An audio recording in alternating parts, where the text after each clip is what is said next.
Era do Espírito. Olá, ouvintes da Rádio Guarujá, AM 1420. Eu me chamo Gustavo Oliveira, faço parte da juventude do Centro Espírita Amor e Humildade do Apóstolo e estou aqui para apresentar o programa Na Era do Espírito.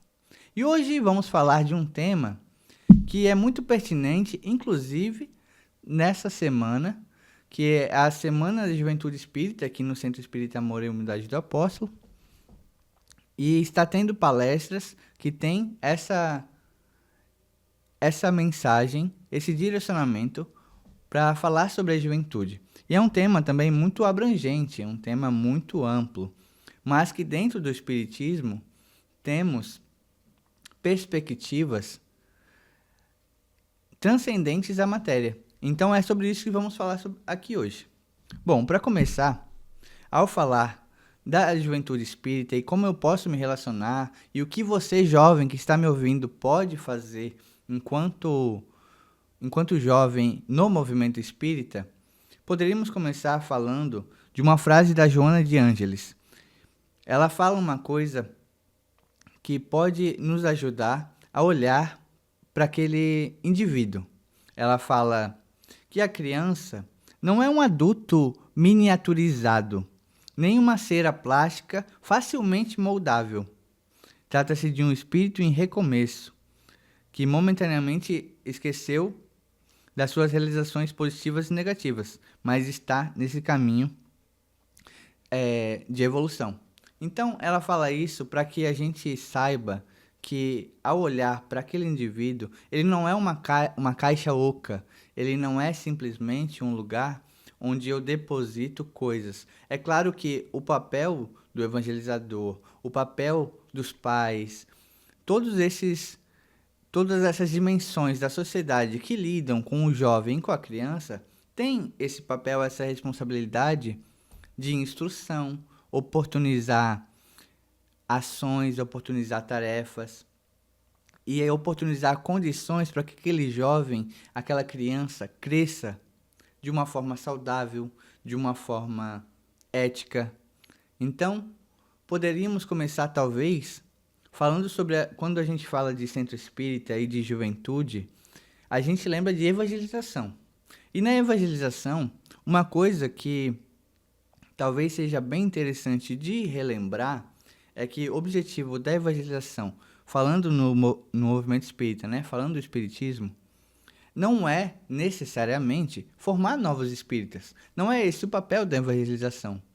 O papel da evangelização, em sua essência, é formar o homem de bem, o cidadão de bem. E para eu fazer isso, eu tenho que lidar com o indivíduo. E para me relacionar com o jovem, eu tenho que abrir mão da minha linguagem às vezes. Porque quando um médico, por exemplo, um médico fala com outro médico, ele tem um tipo de linguagem diferente. Um jardineiro fala com outro jardineiro, ele tem, tanto pelo seu contexto, a sua idade, mas o seu trabalho. E quando eu falo com uma criança, um jovem, eu também vou ter que adaptar de alguma forma a minha linguagem para chegar naquele indivíduo. E eu não falo em linguagem somente no idioma que você fala, porque não é mudando o idioma que eu mudo o meu formato. Eu preciso entender que aquele jovem, aquela criança tem um contexto. Ela mora em algum lugar.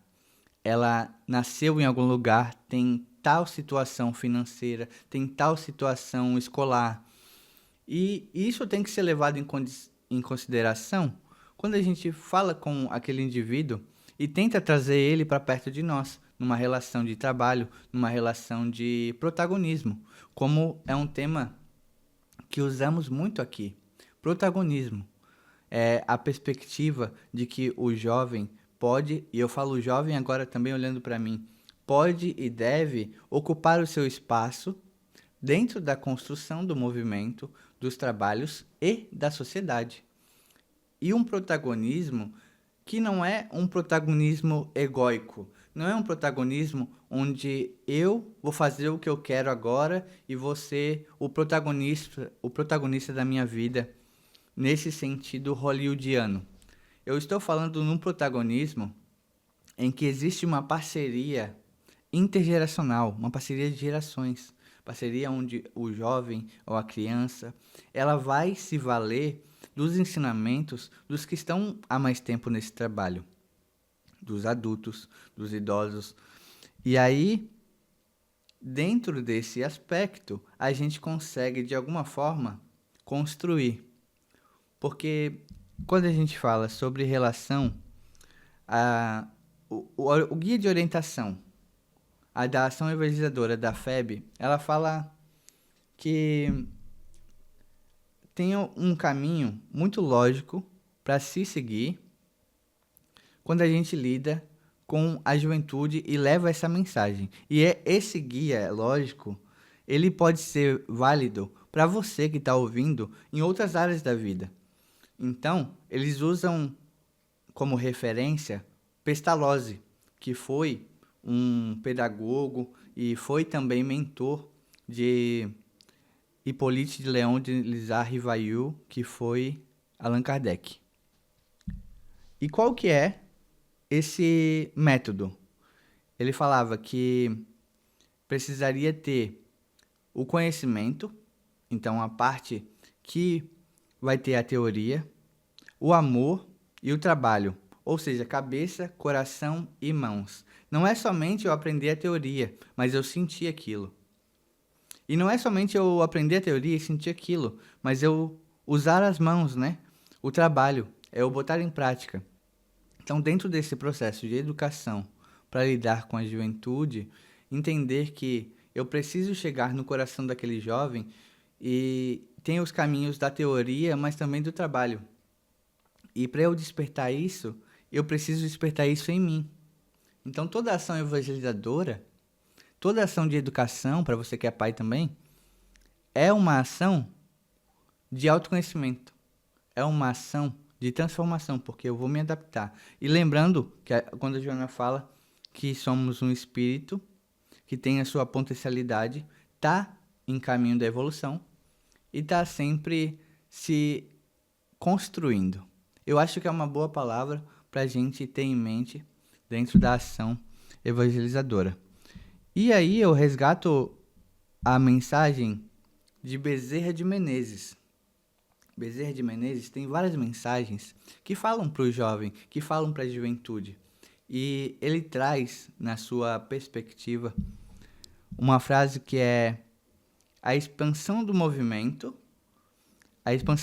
espírita no Brasil, em número e em qualidade, está assentada na participação da criança e do jovem, naturais continuadores da causa e do ideal. Então, quando Bezerra de Menezes traz essa mensagem, ele fala que é muito lógico o que ele fala. Naturais continuadores da causa e do ideal.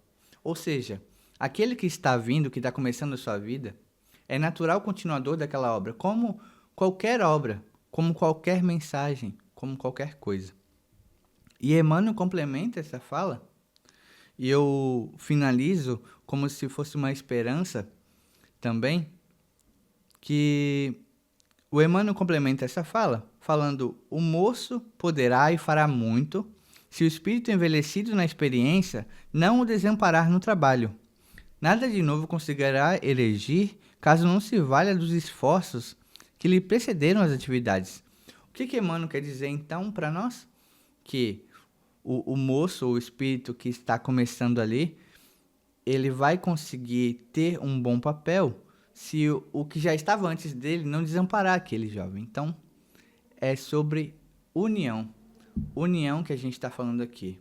Uma união que ela precisa estar pautada no amor. Se a gente pudesse hoje resumir os ensinamentos de Jesus, os ensinamentos do Cristo sobre qualquer relação, poderíamos usar o que Paulo fala a Timóteo: tudo que fizeres, faz de todo o coração. Então é isso. Muito obrigado pela sua atenção e até o próximo programa. Na Era do Espírito.